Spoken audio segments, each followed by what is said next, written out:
এই মুহূর্তে Mymensingh medical college হাসপাতালে আছেন সহকর্মী ওবায়দুল হক। সরাসরি যাব তার কাছে। হামে আক্রান্ত এবং উপসর্গ নিয়ে কিন্তু প্রতিদিনই ময়মনসিংহ মেডিকেল কলেজ হাসপাতালে ছুটে আসছেন অভিভাবকরা। এবং আমি যদি একটু জানাই, গত 24 ঘন্টায় কিন্তু ময়মনসিংহ মেডিকেল কলেজ হাসপাতালের হাম আইসোলেশন ওয়ার্ডে কিন্তু 2 শিশুর মৃত্যু হয়েছে। একজন গতকাল বিকেলে মারা গেছে, না তার নাম রায়ান, এবং সে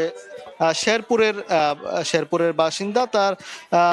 সে শেরপুরের নকলা উপজেলার বাসিন্দা। গত 28 মার্চ তাকে ভর্তি করা হয়েছিল এই হাম আইসোলেশন ওয়ার্ডে। এবং আজকে সর্বশেষ তথ্য হচ্ছে যে আজকে সকাল 6:30টার দিকে ইসমাইল নামে এক শিশু, নেত্রকোনার 7 মাস বয়সী এক শিশুর কিন্তু মৃত্যু হয়েছে হামের উপসর্গ নিয়ে।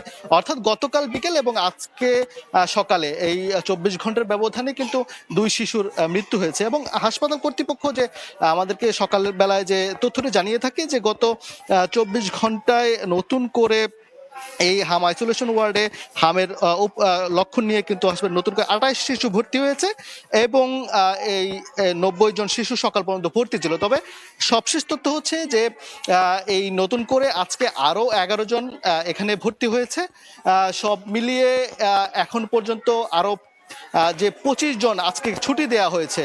এখন পর্যন্ত বর্তমানে এই হাম আইসোলেশন ওয়ার্ডে ভর্তি রয়েছে 24 জন শিশু এবং 2 জন মারা গেছে। এই তথ্যটি হচ্ছে এখানকার সবশেষ অবস্থা। এবং চিকিৎসকরা যেটি জানাচ্ছেন যে যারা অভিভাবক গ্রাম পর্যায়ে থেকেই বেশি কিন্তু আসছেন, যারা অভিভাবক অসচেতন, তার অসচেতনতার কারণে কিন্তু শিশুরা এই হামের যে সংক্রমণ সেটি কিন্তু বাড়ছে।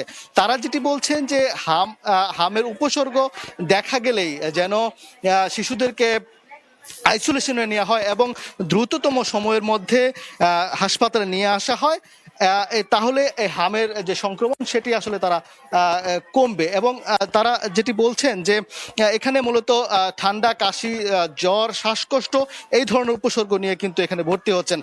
সব মিলিয়ে ময়মনসিংহ জেলার কিন্তু ময়মনসিংহ সদর, ত্রিশাল এবং ফুলপুর এই 3টি উপজেলাকে হটস্পট চিহ্নিত করে হামের টিকা দেওয়া হচ্ছে।